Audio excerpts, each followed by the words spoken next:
want to talk about money because apparently me asking for help for a podcast I'm creating has created this entire debacle that, oh, I'm pretending to be rich, but I'm actually poor and blah, blah, blah, blah, blah.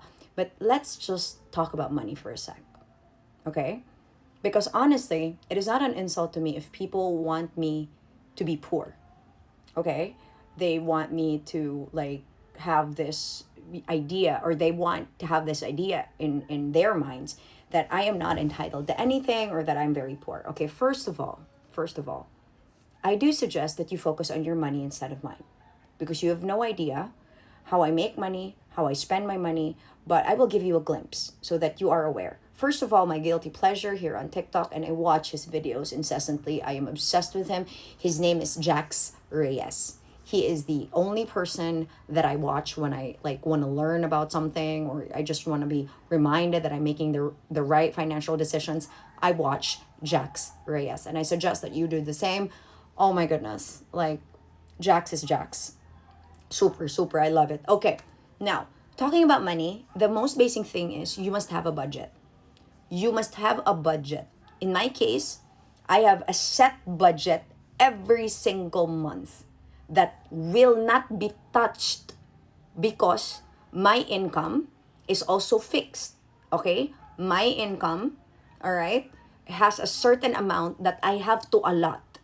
I have to allot up to the last cent must be allotted for many things I alone have to spend on here in Cebu. Number one, rent. Rent, car, okay?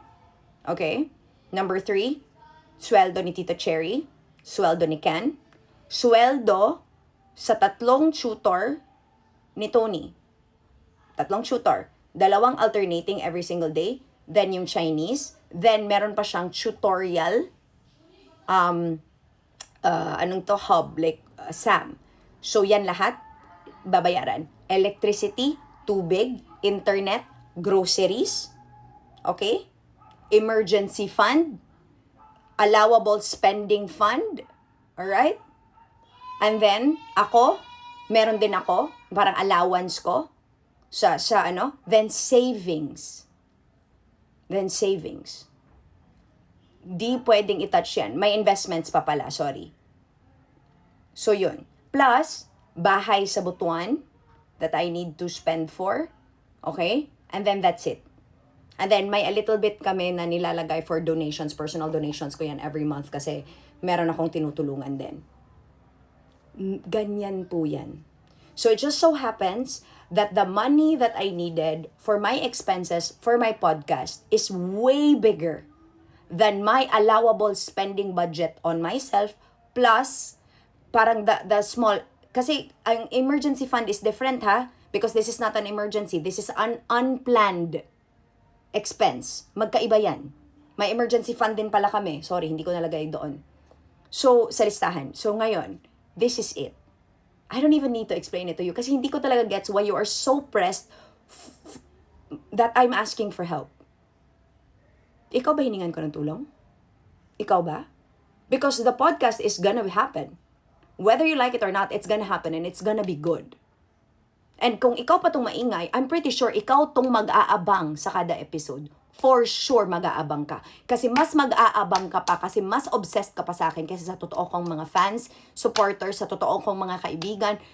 Mas grabe ka pa ka-obsessed kaysa kay Malcolm, sa totoo lang. But anyway, mas mahihirapan ka kasi siya talaga, oh my God, iba yun. Ibang obsession yun sa akin. But that's just what I'm saying. Me asking for help for expenses that I have to spend for my podcast is none of your business. It's actually none of your business. Sa totoo lang. Kung ayaw mong tumulong, then don't.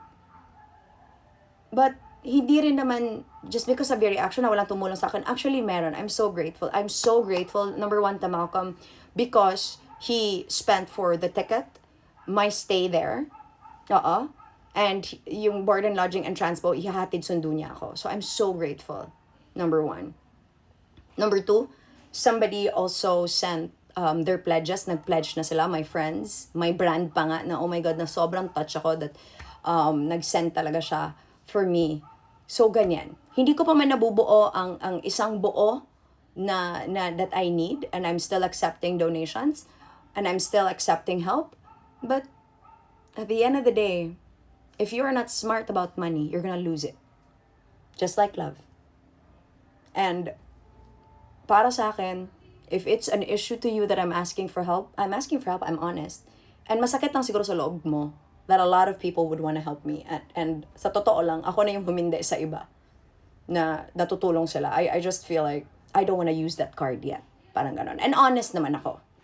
And may mga gustong tumulong sa akin na, ay, tutulong kami. Sinabi ko talaga, wag na muna ngayon. I will need you for something in the future. Wag na muna ngayon. Ganon talaga ang sagot ko. Kasi again, ginagamit ko to. Okay? And you cannot possibly relate to me. Kaya wag ka nang dito, you need to do this. Kasi you don't get how I work. You don't get who I am. And you are hell-bent on misunderstanding me. Diba? So why are you so obsessed with my life? For apparently somebody that you don't like? You're so invested in me.